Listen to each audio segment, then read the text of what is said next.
నేను చెప్పుంటాను, బట్ ఇప్పుడు నేను ఆ సీన్ కూడా చెప్పగలుగుతాను.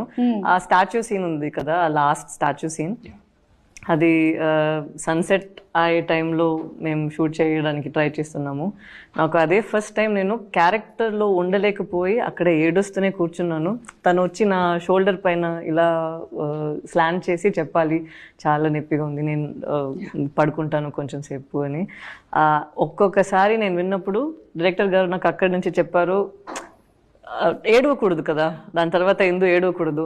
నాకు ఇందులాగా నాకు అక్కడ ఒక స్విచ్ లాగా వచ్చేసింది, నాకు కంట్రోల్ పోయాను. సో అది ఒక సీన్, అప్పుడే I felt that the impact నా పైన ఉంది కదా ఆ స్టోరీ. ఇది జనరల్గా నేను చాలా ప్యాషనెట్గా, చాలా సీరియస్గా తీసుకుంటాను రోల్స్ అన్నిటిని. బట్ ఇది ఫస్ట్ టైం నేను రోల్ నుంచి బయట వెళ్ళి ఇప్పుడు ఆ అమ్మాయి నిజంగానే అలా ఫీల్ చేస్తే